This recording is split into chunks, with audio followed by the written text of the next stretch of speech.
Hello guys, welcome to anime review Telugu. ముందు చాప్టర్లో Jinwoo demon castle నుంచి బయటికి వచ్చి తన అంటర్ ర్యాంకింగ్ను రీఎవాల్యుయేట్ చేయించుకోవడానికి వస్తాడు. జిన్వు కొరియాలో 10th ఎస్ ర్యాంక్ అంటారని తెలుస్తుంది. ఈ న్యూస్ హంటర్ అసోసియేషన్లో స్ప్రెడ్ అయిపోతుంది. అప్పుడే అక్కడికి హంటర్స్ గిల్డ్ మాస్టర్ అయిన ఎస్ ర్యాంక్ హంటర్ చాయ్జాంగిన్ వస్తాడు. అతన్ని చూసి అక్కడ ఉన్న వాళ్ళంతా జిన్వుని తన గిల్డ్లో జాయిన్ చేసుకోవాలని వచ్చినట్టున్నాడని అనుకుంటారు. చాయ్జాంగిన్ ఎర్రర్ మెసేజ్ విని అక్కడికి వచ్చింటాడు. అప్పుడు అక్కడే ఉన్న జిన్వులో నుంచి ఒక ఆరా బయటికి రావడం చూసి మా నాన్న మెజర్ చేయాల్సిన అవసరం లేదు, అతన్ని చూస్తుంటేనే తెలిసిపోతుంది అని చాయ్జాంగిన్ జిన్వుని మా గిల్లో జాయిన్ అవుతావా అని అడుగుతాడు. కానీ జిన్వు తన ఆఫర్ని రిజెక్ట్ చేసి ఇంకా రియాలియేషన్కి 3 days ఉన్నాయి, నేను ఆ యాంటీడోట్ని తయారు చేయడానికి డీమన్ క్యాజిల్కి వెళ్ళాలని అక్కడి నుంచి వెళ్ళిపోతాడు. అప్పుడే అక్కడికి జిన్వుని వైట్ టైగర్ గిల్లో జాయిన్ చేసుకోవడానికి బెక్ వస్తాడు. కానీ అక్కడ చాయ్జాంగిన్ని చూస్తాడు. అలాగే చాయ్జాంగిన్ కూడా బెక్ని చూసి అతను జిన్వుని తన గిల్లో జాయిన్ చేసుకోవడానికి అంత దూరం నుంచి వచ్చాడా అని అనుకుని అక్కడి నుంచి వెళ్ళిపోతాడు. జిన్వు హాస్పిటల్లో ఉన్న వాళ్ళ అమ్మని చూసి బయటికి వస్తాడు. అక్కడే జింజులు ఉంటాడు. నేను ఒకరు కలవాలని ఎదురు చూస్తూ ఉన్నారు, అది ఎవరో కాదు, హంటర్ అసోసియేషన్ చైర్మన్ అయిన గో గనే అని చెప్పి నాతో రా అని అంటాడు. జిన్వు చైర్మన్ గోని చూసి షాక్ అయ్యి అతనికి 80 years ఉన్న బాడీ రిటైర్డ్ వెజులర్ లా ఉందని అనుకుంటాడు. Chairman go yes rank Hunter అయినందుకు జిన్వుకి కంగ్రాచులేషన్ చెప్తాడు. జిన్వు నేను ఇంకా ఎస్ ర్యాంక్ హంటర్ని కాలేదు సార్, నాకు 3 daysలో రియాలియేషన్ ఉందని చెప్తాడు. అప్పుడు చైర్మన్ గో హానెస్ట్గా చెప్పాలంటే నీ ర్యాంక్ని రియాలియేషన్ చేయించుకున్నా దానికి ఏ అర్థం ఉండదు, నాటుగా చెప్పాలంటే రీ ఎగ్జామినేషన్ లేదు, తొక్కలేదు. ఎస్ ర్యాంక్ హంటర్స్ని గిల్లో జాయిన్ చేసుకునేది పేరు కోసము అలాగే పవర్ కోసము, అంతకు మించి ఏం లేదు. ప్రజల్ని మ్యాజికల్ బీస్ట్ నుంచి కాపాడేది హంటర్స్, గవర్నమెంట్ కాదు. హంటర్స్ని కంట్రోల్ చేసే ఆర్గనైజేషన్ ఈ హంటర్స్ అసోసియేషన్. నువ్వు ఆ హంటర్స్ అసోసియేషన్లో జాయిన్ అవుతావా అని చైర్మన్ గో ప్రపోజల్ చేస్తాడు. జిన్వు ఎందుకు నన్ను రిక్రూట్ చేసుకోవాలని అనుకుంటున్నారు, ఎందుకంటే ఇప్పుడు 5 మేజర్ గిల్లో పవర్ సరి సమానంగా ఉంది. నువ్వు ఎస్ ర్యాంక్ హంటర్వి కాబట్టి ఏదో ఒక గిల్లో జాయిన్ అవ్వడం వల్ల పవర్ ఇంబ్యాలెన్స్ అయిపోతుంది.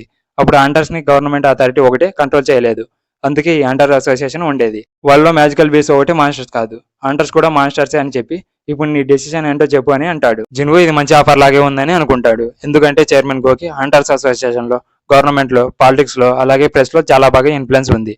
ఈ ఆపర్చునిటీ నాలంటోడికి అంత ఈజీగా రాదా అని అనుకుంటాడు. అయినా జిన్వు ఆ ఆఫర్ని రిజెక్ట్ చేస్తాడు. ఎందుకంటే hunters association only D rank E rank డంజన్లోనే రైడ్ చేస్తారు, మిగతా ఐ ర్యాంక్ డంజన్ని ప్రైవేట్ గిల్డ్స్కొని రైడ్ చేస్తాయి.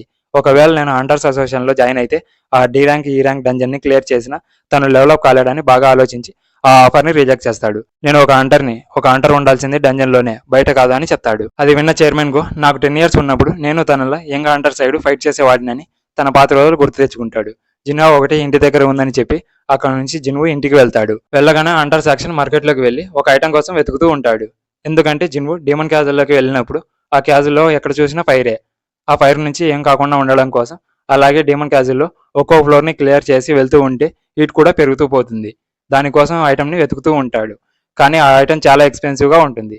దానికి బదులుగా షాప్లో వేరేది ఏదైనా కొనాలని అనుకుంటాడు. బట్ తనకి కావాల్సింది దొరకదు.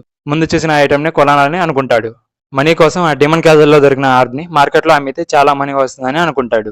ఆ హంటర్స్ యాక్షన్ మార్కెట్లో ఒక ఐటమ్ని అమ్మొచ్చు అలాగే కొనుక్కోవచ్చు.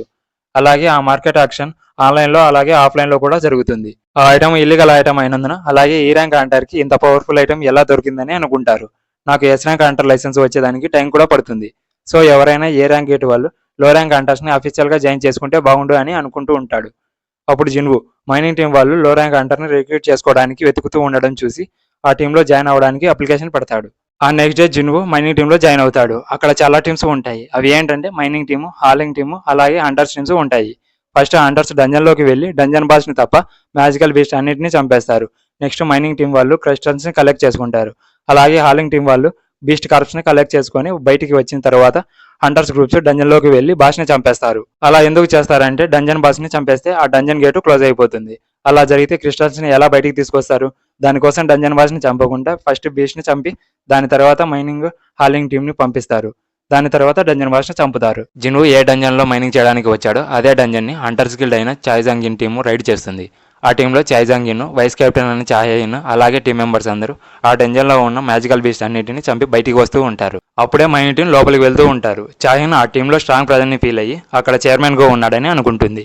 చైర్మన్ గో ఎక్కడెందుకు ఉంటాడు, లేదు ఇది జస్ట్ నా ఇమాజిన్ అనుకుని అక్కడి నుంచి వెళ్ళిపోతుంది. ఆ మైనింగ్ టీం లోపలికి వెళ్ళి మైనింగ్ స్టార్ట్ చేస్తారు. కానీ వారికంటే ముందు హాలింగ్ టీం వెళ్ళి మ్యాజికల్ బీస్ట్ కార్ప్స్ని బయటికి తీసుకెళ్తూ ఉంటారు. ఆ మైనింగ్ టీంలో జిన్వు 5 members చేసే పనిని అతను ఒక్కడే చేస్తాడు.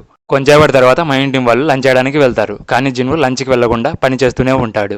ఆ డంజన్లో హంటర్స్, మైనింగ్ టీం వాళ్ళు అలాగే హాలింగ్ టీం వాళ్ళు ఎవరూ ఉండరు. జిన్వు ఆ డంజన్లోని బాస్ని చూడడానికి వెళ్తాడు. ఆ బాస్ ఒక జైన్ టైప్ లాగా ఉంటాడు. జిన్వు డీమన్ క్యాజిల్లో ఫైట్ చేసిన మీటర్స్ కంటే స్ట్రాంగ్గా ఉంటాడు. జిన్వు ఆ బాస్ని చంపాలా వద్దని ఆలోచిస్తూ ఉంటాడు. అప్పుడే చాహిన్ అక్కడ జిన్వుని చూసి ఇక్కడ ఏం చేస్తున్నావని అడుగుతుంది. జిన్వు దారి తప్పయి ఇక్కడికి వచ్చానని చెప్తాడు. చాహిన్ ఇక్కడ ఉంటే చాలా డేంజర్, వెళ్ళిపో అని చెప్తుంది. జిన్వు వెళ్తూ ఉన్నప్పుడు ఒక విచిత్రమైన స్మెల్ని గమనించి అతన్ని ఆపి స్మెల్ చెక్ చేస్తుంది. ఆమె ఎందుకు స్మెల్ చెక్ చేస్తుంది అంటే హంటర్స్ నుంచి తనకు ఒక బ్యాడ్ స్మెల్ వస్తుంది. అందుకే చాహిన్ ఎప్పుడు ఆమె ముక్కుని కర్చీఫ్తో కవర్ చేసుకుంటుంది. కానీ జిన్వు నుంచి మాత్రం గుడ్ స్మెల్ రావడం వల్ల నువ్వు హంటర్వేనా అని అడిగి తన ఐడి కార్డ్ని చూసి జిన్వు ఈ ర్యాంక్ అంటారని తెలుసుకొని అక్కడి నుంచి వెళ్ళిపోమని చెప్తుంది. కొంచెంసేపటి తర్వాత మైనింగ్ వర్క్ కంప్లీట్ అవ్వగానే మైనింగ్ టీం లీడర్ తనకి మనీ పే చేసి అతను బాగా వర్క్ చేస్తున్నారని రేపు కూడా వస్తావా, డబుల్ పేమెంట్ ఇస్తానని చెప్తాడు. రేపు కూడా జిన్వు మైనింగ్ వర్క్ చేయడానికి వెళ్తాడు. ఇక్కడ నుంచి ఏం జరుగుతుందో నెక్స్ట్ వీడియోలో తెలుసుకుందాం. ఈ వీడియో మీకు నచ్చినట్లయితే please like, share, subscribe and also hit the bell icon for more updates. Next వీడియోలో మరిన్ని యానిమీ వీడియోస్తో మళ్ళీ కలుద్దాం. Until then by.